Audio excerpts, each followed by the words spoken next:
Good morning, everybody. Welcome to Sidestreet Arts. We are giddy here in Portland that we are able to open our windows and go outside. The air is good. I'm hoping there'll be some folks coming into the gallery soon. The gallery itself is attending. Welcome to our artist talk. We have Sara Swink and Gail Owen here today, and they are our feature artists at Sidestreet this month. You have to notice the window from a block away. You'll see Sara's amazing creatures and characters in the window, and she's going to talk to us a little bit about how she develops those characters and how she makes them come to life. And then also Gail Owen, when you peek in the window, get a little closer, you'll see on the wall and in the alcove Gail's amazing prints. She is a linoleum relief print artist, and she has a very I don't like to say very unique because unique is superlative. She has a very individualistic and special way that she does her prints, and they're amazing. Some of them are reduction prints, and so we'll learn about that, and also the way that she composes her prints. So first, a couple of things first. I've got everybody muted now so that we can listen to the artists. We can unmute when we have some question time. You can also, if you have a question that, if you're like me and you're afraid you're going to forget your question, you can use the chat feature, which depending on your device, it's probably in the upper right or bottom somewhere of your menu that you can do a little chat. And hopefully somebody from the gallery is also attending and can maybe answer a few chat questions, or I can see them and ask them of Gail and Sara, or we can do that in our time. That way you can crunch and sip and munch and slurp your breakfasts and do whatever you want. So anyway, they are also recording, and we'll post the recording on the website and also to our YouTube channel, so you can watch it whenever. And people who weren't here live can regret not being here live and can come next time. So let's get started. I think Sara Swink is going to start, and she has a slide deck prepared for us to show us some of her process. So Sara, I'll go ahead and unmute you, Sara Swink, and you can get started. You're going to do a share screen. Are you unmuted? Unmute, Sara. Oh, you're going to have to unmute yourself. Something's going on. Done. Okay. There you go. All right.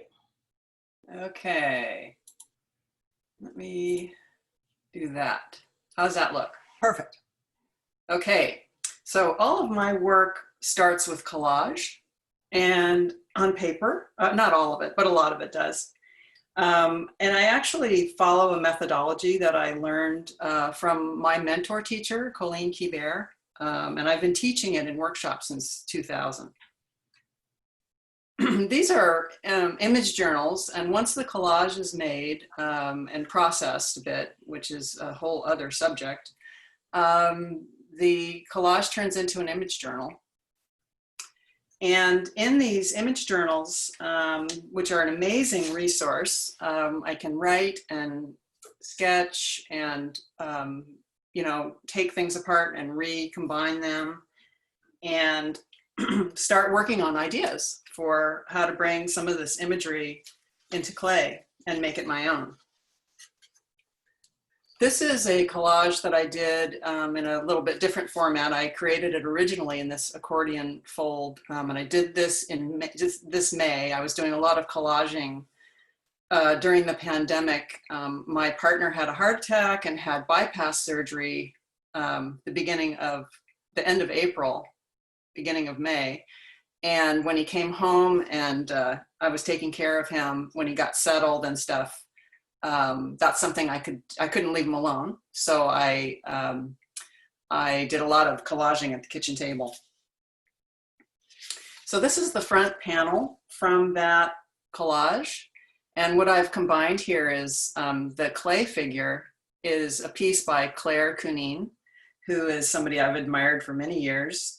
And I've given her a jacket, which was from a painting by Philip Guston, who is also a favorite of mine. And then I covered the jacket with some embroidery from another image.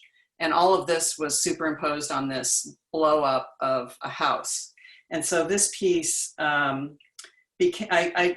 so I named it after the artist, Claire Cunin. So this is called Claire Goes Job Hunting. And this is one of the pieces, all of these that I'm going to show are pieces that are in the gallery right now. And, and this one was, and I often make work and I don't really know exactly what it's about, but I just put together things I like in the collage process. And I don't worry about it, but the meaning of it became clear as I saw it. Oh, this is about the pandemic, people losing jobs, people stuck at home, and that kind of thing. So it's very much of its time. And here's the piece. Now, it gets translated into clay and often changes quite a lot in that process. This one is fairly close to the collage, and then it's decorated here with all these little discs that are called sprig molds. They're carved little molds that I've made or my daughter has made. I like to use her molds a lot. And then you put clay in them and stick them onto the piece.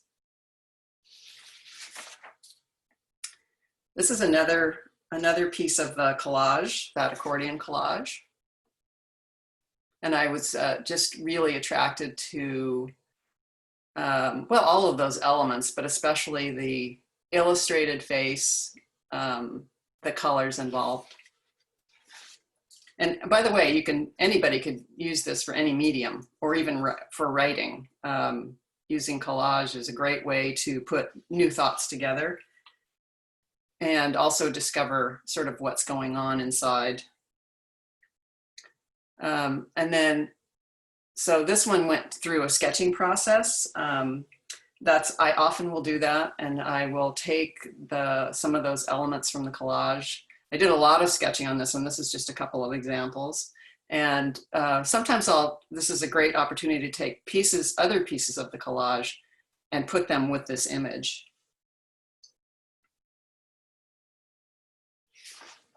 And here's the piece, Lulu. This is the end result of that. Not as complex as the collage or the sketching, but it kind of really satisfied the impulse that came with it. And just for people who aren't able, we've got some people from out of the area. So just for people who aren't able to come to the gallery, the first one that you showed, Claire Goes Job Hunting, is almost 20 inches tall, the woman in the coat, and that Lulu is about 7 or 8 inches tall. So these are sizable, they're statement art pieces. You know, they're not little knickknacks. they really have a presence in the room. And that's one of the things I love about them too. I'll shut up now. But it actually brings up a great point, Michelle, because often the sketching on paper, it might be also sketching in clay. So I might do a little sketch in clay of a piece. I didn't happen to on those pieces, and work out what the composition of the piece is going to be and, you know, how it's going to go together. Because, you know, you're going from fragments of ideas to making a cohesive whole. So that's often very important part of the process too. This is from another part of the collage. And you see I'm very attracted to illustration. And these are some rough sketches that I did based on those, that part of the collage. And what I do then is try to pick out, what is it about this that attracts me? So the color, obviously in that last one, very attractive. But also I liked the tree and I liked the apron a lot. And I liked the kind of naive style of the illustration. I'm very drawn to that. So you can see I don't worry about drawing well. I just get it on paper. You know, it's coming out of my consciousness. So when I look at that drawing, it speaks to me. And I like the kind of raw and emotional quality. And this is a little video here. This shows working on the piece that came from, just a little bit of that. This is why it's good to not try to do a demo in an artist talk, because it takes forever to do each step. But this is just that piece that came from it, that collage, and how you slip and score each piece of clay that gets added.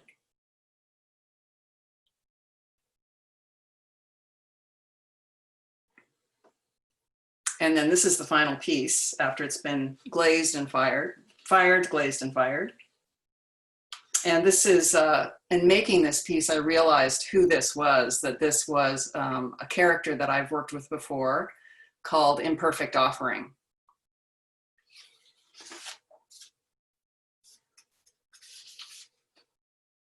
And the piece is called Apple. And I don't know how tall it is, Michelle. That one's about, I do the QVC part here. That one is, Apple's about 16 inches high. That's what I was thinking. Yeah, about like that. And it's lovely. And your photos are great. They really capture, Sara's pieces have this nice, and I'm learning a lot about ceramics from a TV show I'm watching right now. You have this nice underglaze. I think you explained that. Do you have that built in later? Well, I sometimes use underglazes. This is almost all glazes. Right. And then I'll explain a little bit more about that. So we're about halfway through your portion. So, I know. Just cut me off then. No. You've still got another 15 minutes or so. I know, but when it comes time to it, because I can probably talk for a while. Okay. Yeah, I've gotten started. So there he is. This is the sketch. Sometimes pieces start with a sketch. This is the sketch for another piece in the show. And this was it. It's like, and I couldn't forget about this sketch.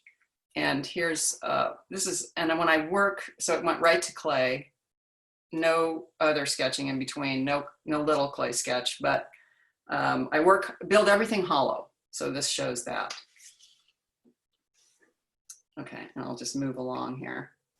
And then this is the finished piece when the clay is not even dry yet, and it has to dry before I bisque fire it. And this is a finished piece called Mr. Tiger. Yeah, and in our first Friday video that is still posted up on the website, he was the opening piece, and she kind of goes into his personality and how he developed. So you can go back and watch that. So it's a great story. And I know your tigers are really part of your iconography. Yes. And here's another tiger sketch. A lot of people name their orange cats Marmalade. And so I like the idea of making a tiger and calling it Marmalade. And this is, you see the lined paper, this is just my bedside dream journal. So I start writing and then I end up sketching, and a lot of good ideas come out of that. And here's that finished piece. And he's gorgeous. That's like 18 inches high. He's beautiful. He's a big one. He's tiger size. And then as I was putting it together, I mentioned this in the other talk, but it probably didn't even make sense. This is a postcard done by Lisa Kaiser for a trunk show that we had together. I think that was several years ago. And it reminded me, the rabbit and the donkey, and the rabbit's handing the donkey a piece of toast with marmalade on it. It reminded me of this sweet thing. So things get into consciousness, and they don't go away. This is a sketch for one of my Day of the Dead Wallies. And here is the piece. So explain your Wallies. Wallies are known for your Wallies. They started out as little animals, and I still do tons of those. And these are my Dolly Wallies, so they're a little bit bigger. And the Day of the Dead is a branch of the Dolly Wallies. They're about 9 inches high. And they hang on the wall, and that's why they're called Wallies. Now, a little bit about glazing. This is a piece that has not been bisque fired. So I can sometimes glaze on the unfired clay. And then this is a little video. And then the advantage to glazing on unfired clay is I can scratch through the underglaze into the clay and add designs. And all the glazing and scratching done on this piece is unplanned. It's spontaneous, which is, I love doing that. I don't always do that. It's fun to do. And then this is one of the other pieces in the show that was done that way. So it was scratched through where all the color is, and then bisque fired, And then I put some orange underglaze on it and wiped it off. And the orange, that dark orange, stayed in all the little lines that I'd scratched. And then that, if you see the crackly looking glaze on the face, etc., that's a special glaze that it's called a crawling glaze that does that. These are my glazes. I use mostly commercial glazes, but I do mix up some things. Yeah, I saw a few chins hit the floor when you showed that. Oh yeah. A lot of envy. Oh my God. My studio is like a city without city planning, and things just accumulate and accumulate, and there aren't enough shelves to accommodate it all. But I love, it's, you know, my candy store. So these are my kilns. The big one and then a little test kiln, and then the shelves over on the right there. Once they get filled up and there's enough to fill the kiln, which takes a while, then I do a firing. I fire to, if anybody's a ceramics person, I fire to cone 5, which is mid-range. These are some of my test tiles, many more. And this, because when the way a glaze looks in a jar is nothing like it looks fired. So this is what they look like fired, so that I and my students can make choices based on what it's actually going to look like. And you can see there's, I put texture into each test tile to see what the glaze does with texture. And then when a piece has been fired, I usually do a stain on it. Here's a piece being stained and then wiped off, and it accentuates all the texture and the lines that I've put in it.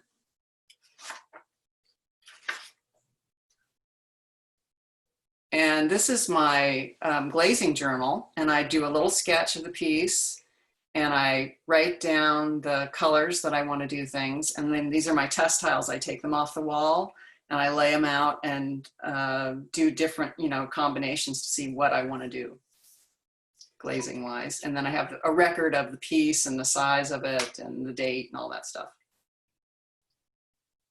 This is a piece that has been bisque fired, which is how I normally work. It's gotten the stain put on it, and all of it's been glazed. I'm just doing the highlights now, but this looks all gray, but when it's fired, that's what it looks like.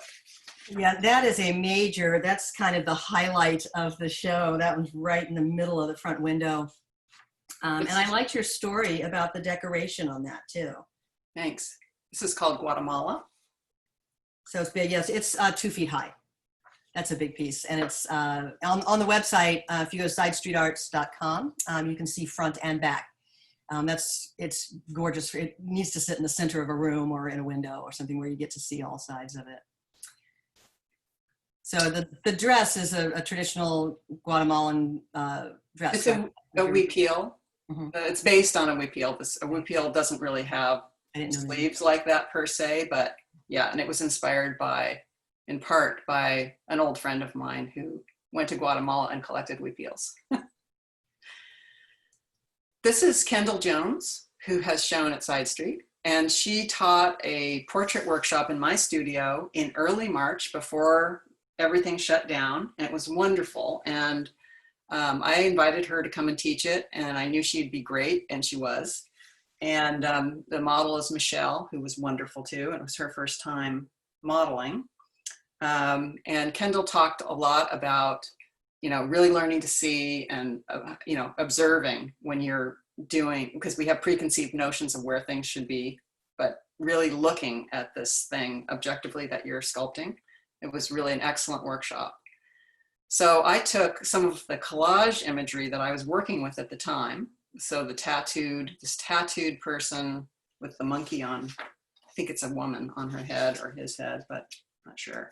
And then I wanted to make it a lemur instead of a monkey. So I researched lemurs. This is my sketchbook. I have lots of pages like this with imagery I've collected.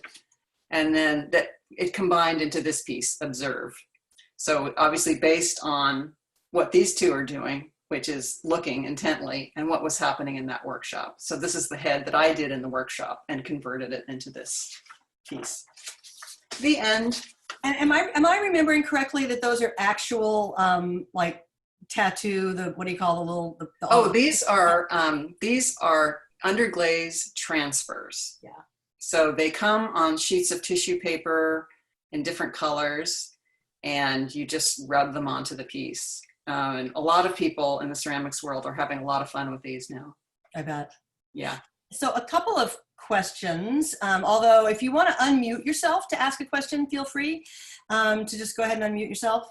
But until someone does, I had a very early chat question about if your collages are available for sale. No. Oh, okay. No, you can't. That came on right away. You can't sell. You cannot sell images that belong to somebody else. So I'm trying to get myself back on. Am I not showing? You are not, because you're still doing screen sharing. So you'll have to. So I have to physically exit screen sharing. Yeah. Okay, I just have to figure out how to do that. Same place where you started. Yeah. There. Okay. Question for Sara. Yes. I'm really curious as to, you said you did mid-range for those pieces. Yes. What type of clay do you use? Oh, I use several, but the main one I use is Akio from Clay Art Center in Tacoma. And Akio, A-K-I-O, is named after Akio Takamori, if you know who he was. Mm-hmm. And it's a very, very gritty sculpture clay. But I also use Big White, which is a sculpture clay. It's a cone 10 clay, but I only fire it to cone 5. And it's the glazes actually look brighter. Several of the pieces in the show are done in Big White. It's wonderful. Yeah. Nice, thank you. You're welcome. So I have a question from Jennifer that I think there's a typo and I don't know enough about what you do to ask the question correctly. It's how important is something and how did you find one? How important is something? I'm Jennifer. It's mentor. A mentor. Okay. Yeah, yeah. You were missing the first letter and I thought, is it anteater? No. It's like A dot enter. I was like, how important is that? That's her spirit animal. Okay, so yeah, that's a really good question, Jennifer. Well, I took a workshop from Colleen in 1997 or 8. And then I took another workshop from her, and then another one and another one. And before long, I was really into it. It didn't take long. She asked me if I was interested in teaching. And I said, yes, gosh, I could teach this stuff. This is great. And then I put it together myself. And then I continued to take classes with her and studio classes and workshops. So, some people have called me their mentor, but man, I think it's a pretty big set of shoes to fill. I'm not sure about that. So I think it just happens. Yeah, I think that keep taking the workshops. I know that was sort of my story too. I kept taking workshops and then, then my teacher wouldn't let me call her student anymore. This is like, well, okay. A couple of things that you said really fascinated me that I think you just sort of take them for granted, but I love showing how your mind is working. The idea of sketching in clay. I mean, because I'm a 2D person, so it's hard for me to think about sketching in clay, although I was thinking I'm sketching with yarn now, doing my little tapestries. So, I so love that. The sketch in clay is called a maquette. And it takes the fear out of it, right? I think people are sometimes afraid to start on something. Well, I think people are afraid, and I am too, like at many steps along the way. I think fear is a constant part of creation. And we're entering the unknown. I mean, I love to do one-of-a-kind pieces, but I'm figuring things out as I go all the time, and I've never done such and such. And fear goes along with that, and that's okay. Like fear isn't something that should stop a person. But the sketches are very important because that maquette, sculptor, that's sculptor word for the model that you use. And so it can be, sometimes it satisfies the need of the piece just doing the sketch, but sometimes my teacher always said to do several maquettes, which I never do because I'm not that patient, but I'll go right into the big one. That's good, Gail. When you're intuitive and you like the improvisational aspect of it, I think. Yes. And I love the phrase satisfies the need of the piece. Yeah, sometimes you don't like, you get it out and then like, oh, why go make it now? Yeah. You've gotten it done. I Yeah, kind of and just I try guess to go with it's that done. flow, you know, Yeah. try to go with what's happening. Sometimes I'm more analytical and sometimes I'm more intuitive. And I just think it's good to go along with that. Yeah. And the keep Wallies are keep the great. flow going, you I know? think that's a struggle for people in every medium, you know? Yes. Like, you know, I'm weaving little tiny tapestries now and I'm so scared to start a big one because I'm thinking like that's a lot of wool and I better plan it and everything. And then, you know, so, but I think every medium has that, and having That's part both, of the having both of them beauty. going, you know, like, Yeah. oh, I can play over here, and then the things that I learn when I'm playing with this little Wally, I can have the confidence over here, and the back and forth of doing that. And I think that applies to all of us. That's why using a collage, anybody can do a collage. You just find images and you put it down. Anybody can doodle, and doodling is a big part of my workshop too. Yeah. And if you just go back down to the basics, it can really get things moving. Yeah, I like that where you said you know didn't worry about drawing well, just get it on the paper. Yeah, when I was teaching, I had a principal who used to say, just put the meat on the plate, add the gravy later. You know, just for your lesson plans, to get your lesson plans turned in every week, just get it on there, you know, and then start to play with it. But yeah, getting it out, kind of birthing it is important. Thank you so much, Sarah. I was mystified on what that was going to be, how you were going to go from collage to a 3D object, and now it makes me want to, every time we do an artist talk, I want to go try a new medium. So any more questions for Sarah, or we can go, Gail is going to go live. Gail's working without a net today. She's going to go live in her studio. So you'll need to unmute Gail. I can unmute you, or can you find your unmute button? Gail. There you are. Oh, there it is. There you are. I did it. All right. I did it. Okay, so as long as Gail, so yeah, on this one, definitely everybody mute, because as long as Gail is talking, then her green box will be the big one. And if you haven't done a lot of Zooms before, there's two settings for participants. You can be in gallery view where you see everybody, although it's mostly just people's names, or you can do speaker view, and that's the one where whoever is talking will fill your screen. So as long as nobody else talks, and I'm going to mute in case my dog squeaks her toy, we'll be good and get to see Gail's process. So and man, printmaking is one where you can either picture it in your head or you can't. And so Gail is going to help us with that. Well, thank you. Can you hear me now? Yep. All right. Unlike Sarah, I've never been a real doodler, except when I was trapped in corporate. I've done a lot of telecom prompters and light switches, and I had notebooks full of those. But what I do is I go around town, around in the northeast where I live, taking pictures of flowers in the neighborhood.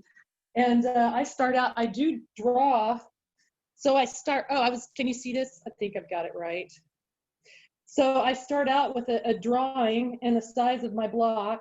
And people ask me how I get my images to, I think I'm shaking a lot, sorry. How I can get all my drawings to overlap. So I draw the box and I draw that, and then I can figure out where it's supposed to go, like that. And then I transfer this image onto a piece of linoleum. So like Michelle was saying, I've started out, all of my work in the beginning was reduction. So this is one plate for all colors. So I'd carve out the white and roll, I think it was gray. Gray was the first color, and this is all built up. So I print the block, and then I carve it away, and then I print it and carve it away, so I get left with nothing. I've kind of changed my my methods recently, and I'm this was a four block print. And so the base color is just a blank block, and then these are I figured out a way using Mylar to transfer the image. So I have I have pretty good registration. So today I'm going to do the last color of Abuela's Rose. As you'll see here, I printed blue, one blue block, And then this was the base color, yellow. And then I figured out how to get these blocks glued. I saved linoleum by cutting the block out that I need and then adhering it. And then, so this is the red color.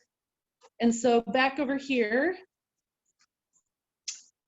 I have the green plate has been inked. So Donna gave me to borrow Sal's awesome Cali ink Miracle Jets. It has formulas for Pantone. So I use that and with my Gamelin inks, and I get a pretty good idea of how to mix my colors. I have a lot of trouble with color. It's so funny because I am a colorist, I guess. So I've inked this up. And then this is also Sal and Donna Gordino's press that they bought in 1971, and it's the reason they got married. I thought that was cute. Sal said, well, this is, you know, if we're going to buy a press, we might as well get married. This is a serious thing for printmakers. So I'm going to start to, sorry if I'm making anybody sick.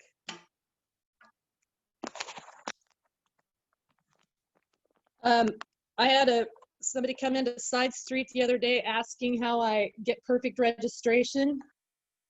This is three layers of mat board at a perfect 45-degree angle. I just slam my plate up to the block and I put the edge here, put my finger on it and lay it along here, and I get the perfect image every single time. I think you guys can see that. Can you see it?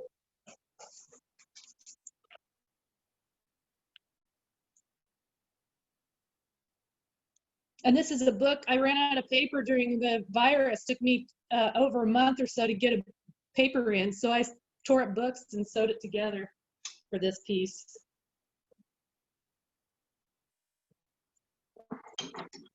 This thing really rolls nice.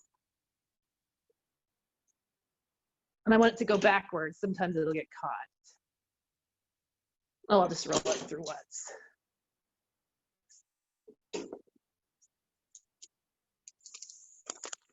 And there it is. And as you'll see, I have this as a dried rack. I can put risers in here, and I put foam core up above it, so I can stack quite a bit of drying prints here. And so as I've been working on this whole body of work, it was all for the purpose of being reproductions. And so I've been these will be rolled out with Manolo walls. So I've been scanning my originals, and then I send them to my graphics people, and then they delete the seams. So these will be offered as commercial wallpaper within a month. You can actually order it now. I can let everybody know if they would like to know now. But it'll go live this month or next. I think that's all. Gail, I have a question. Do you have any of your sewn pieces there in the studio that you can show us a close-up of that? Because if people haven't seen your work in person, and that's the thing that I love, the origin story of this too, like the running out of paper. You can show us your other little press. Don't do this. Don't handle my prints like this. So this is a crabapple bonsai that my friend Thomas grows. It's about a 3-foot high tree, probably about 20 years old. And so if you can see this, is this close? So I poke holes, and I don't have my awl out here, but I use a needle awl, and I poke along these are in centimeters. So I just lay my ruler down, and I poke for hours. And then I sew the pieces together in color coordinated thread. That's how that, oh, and then I think I've also got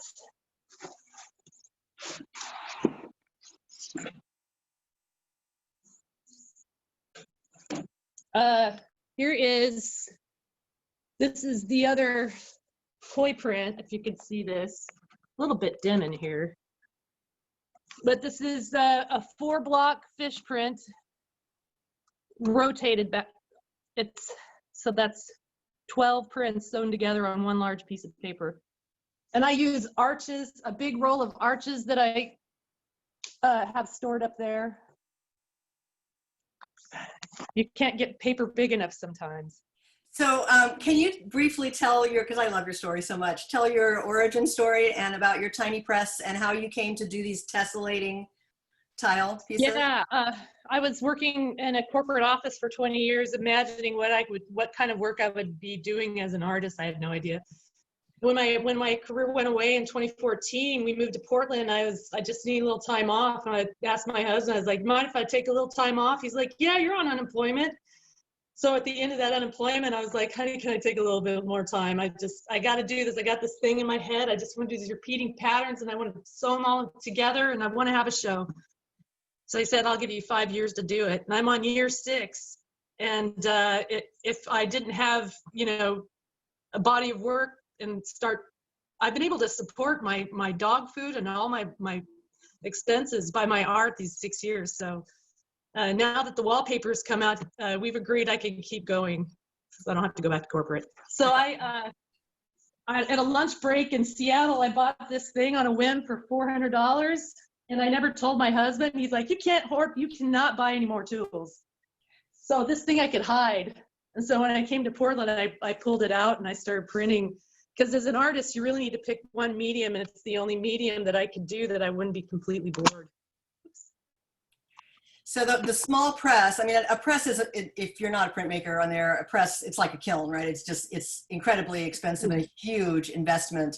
And so you had that small press, and what would have been a limitation, kind of like not being able to get your paper from in the mail.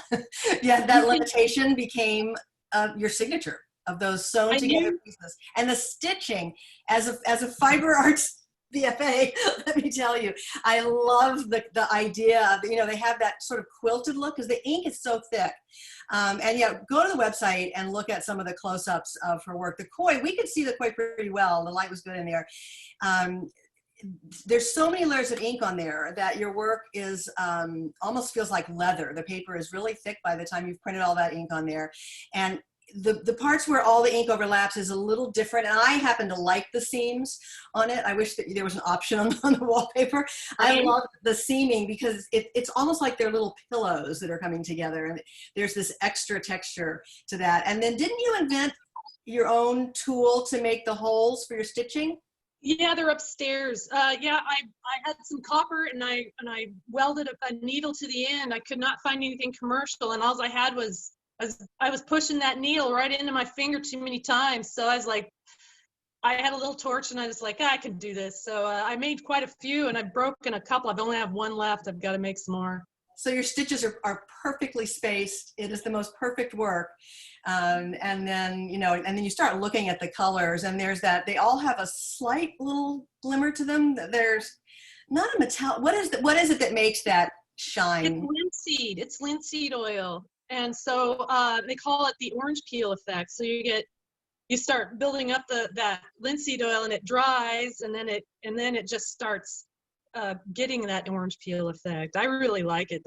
Well, I do it intentionally. I actually print layers underneath that you'll never see just because I want to build up that ink. Yeah, the under layers. You try and skip that step, and it doesn't work.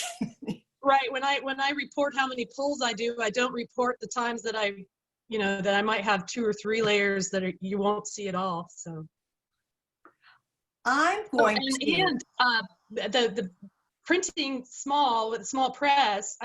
When I was trying to sell my prints out in public, I was like, I cannot replace my income with $30 and $40 prints. I want to compete with painters. And that was another thing where I was like, okay, if I'm going to compete with painters, I have to be big, but I can't afford with my budget to go rent space at the Atelier at the time.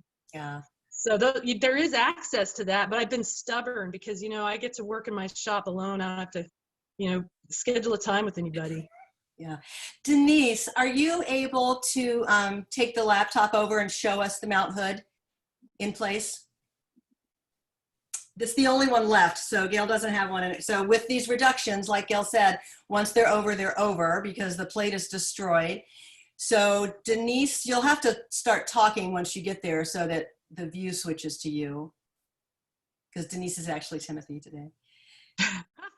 Timothy. So there, yeah, go ahead and talk about that and then get close up on it, Denise. Okay, that Mount Hood was actually the beginning, the first print that I did to begin that whole body of work. And that was right before I went solidly with florals. It was 9 plates to make that one big Mount Hood, and I drew it out on all 9 plates. And then I reduced the plates 9 times. So I'm going to unmute. I'm going to unmute Denise. Yeah, but Zoom does that. Zoom turns everything around. I'm going to unmute Denise so that she can talk, and that way her screen will show. I think I unmuted Okay, you. I'm unmuted. Here is the Mount Hood. It's really big, as you can see by my head in the way. And then I'm going to do a share screen to show it on the website where you can really get that the detail on it. I'm like the worst talker. I slap myself all the time for not recording your studio demo though. So this is our, the website here, the front of the site with the information. So here's Fridays. You can watch our first Friday opening. And I'll go to, if you want to. that little Mount Hood above that was the maquette for the big Mount Hood. As a matter of fact. I just bought that one for Owen. So if you want to, I want to show you the big Mount Hood here in detail, because these, what I love about Mount Hood is this background. So here you can see the stitching of these pieces together. So this one obviously doesn't tessellate. And I really like the kind of wabi-sabi effect of the slight variation in color. It's like a dye lot or something, but this slight variation of color between the plates, that's that, you know, hand of the artist, right? And I love this sort of air currents and Mount Hood, you know, it's so nice to see the mountain. We can use I can't tell you how long I'd been staring while we were driving around Oregon for a couple of years, and Washington. I was always looking at the mountains going, how do you draw trees? I've just been struggling with that. So I just went for it. Yep. Well, me too. I mean, that's how I started my yeah, tree. they're tougher than you think. Yeah. Yeah. Well, they're a lot like clouds, you know, like it kind of almost anything you do is sort of like one. Yeah, this is beautiful. It is a major, major piece. I think I've got the 40 by 31 is its unframed dimension. And it is just exquisite. And on the days that we can't see Mount Hood, it's nice to have it there to be able to see as our guidepost. So any questions for Gail? I'll go out of the screen. Actually, could you go to the one where we have all the pictures up? I can even tell you right now the prints that will be available. The fish, the koi fish will be available in wallpaper. Yeah. That and dogwood. These are my first. The koi are so much brighter than this too. This isn't not, I didn't do a good job on the photo, but you can see what I'm talking about, this sort of tile effect of where the stitching is. And then the dogwood too. They're very William Morris. I think your flower repeats. They seem very William Morris to me. I wish I could be that amazing. Yeah, that was a reduction. So these are very, very limited edition. I think I have one left. And that background color is a gorgeous celadon green. It just is so perfect. And being from Virginia, I have a soft spot for the dogwood. That was our backyard dogwood. But you know, funny that they don't bloom at the same time they have leaves. So that's a multi-season print. Then the bottom left is being reproduced, and I have 3 others that are not shown here. So that one's a nice one. And that's a nice one too. When you see the there, you can kind of begin to see some of the you know, it looks like a black background at first, but it's these deep, deep colors that are overlapping each other in there of the rhododendrons. And then I wanted to, is the crocus, is this one going to be a wallpaper? Probably, yeah. It's on the chopping block. Before we even get close to ending, I just want to do a shout out to Ruth Robbins, who is in a rehabilitation place. She wishes she could see all of us artists. She's going to see this video. Oh, good. So she wanted me to tell everybody, thank you very much. So No, we've still got time. Actually, we can go through some of, I love these ones of just the leaves, and everything you print is native, right? yeah, yeah. Well, maybe, some people have some exotic gardens. So Thomas has exotic plants that are not native, but he tortures them in this environment. So yeah. Yeah, but I think like the cones, and you've got different conifers and the rhododendrons. Oh, and here's the one that you just printed, the Abuela's Rose. Yes. The one that we just saw you. That was some brave stuff. You're printing one-handed. Yeah. Yeah. Talk about working without a net. And so this is on this. So I love the look of this. This is on the book paper. Yes. And don't you also have one that's on the Arches paper as well? I ran out of paper. Okay. So this whole series was on book paper. I have one on Linux that I'm keeping just for the purposes of scanning for wallpaper if it's chosen. Yeah. And that's part of it. Kind of goes with you do a lot of Day of the Dead. Gail is a Day of the Dead artist. Yes. So, and we always have a lot of Day of the Dead stuff. We have about 10 minutes or so. We can look at, because I know Sara showed a few of hers, but we can just scroll down real quick and look at some of hers. This one's mine. I love it so much. And here's the Claire Goes Hunting, the tigers, and your little Wallies. Yeah, you should. Oh, I love the chicken, and he's got, or she, I guess, has 2 views. So that's another great one for, a spot, like you've got a island or a peninsula divider or something like that. I love this chicken. And that sits, it looks like one of those, it reminds me of those things in British kitchens that you slip over the toaster. Those things that people would make to slip over their appliances. It's kind of got that shape about it. It's very homey. So I picture it in the kitchen. So I'll leave. But anyway, this is how you can, if you want to shop online, and you can also make an appointment to come to the gallery.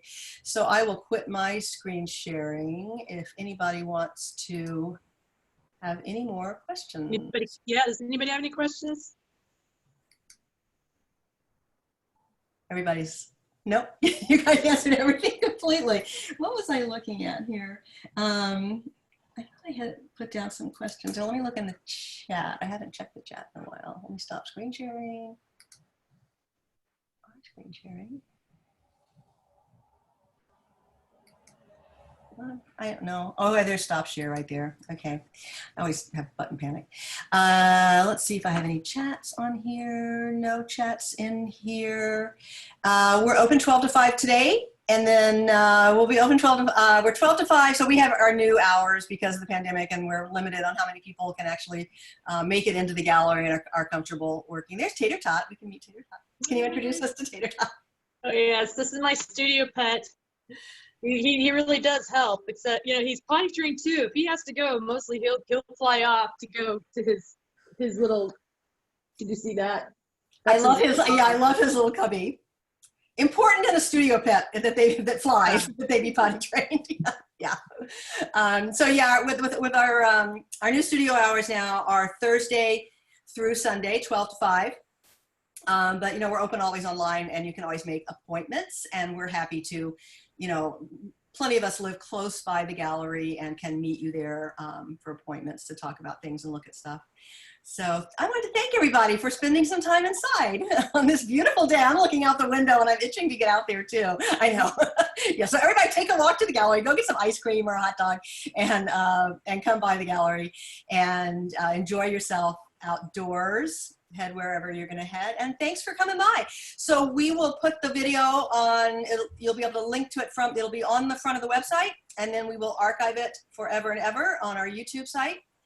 And we will see you on the next First Friday, which is Bridget's show. And Bridget is in her studio. You want to give us a little verbal preview of what you're going to do? It's a great idea, and it kind of fits in with what Sara was doing too. Hi, everyone.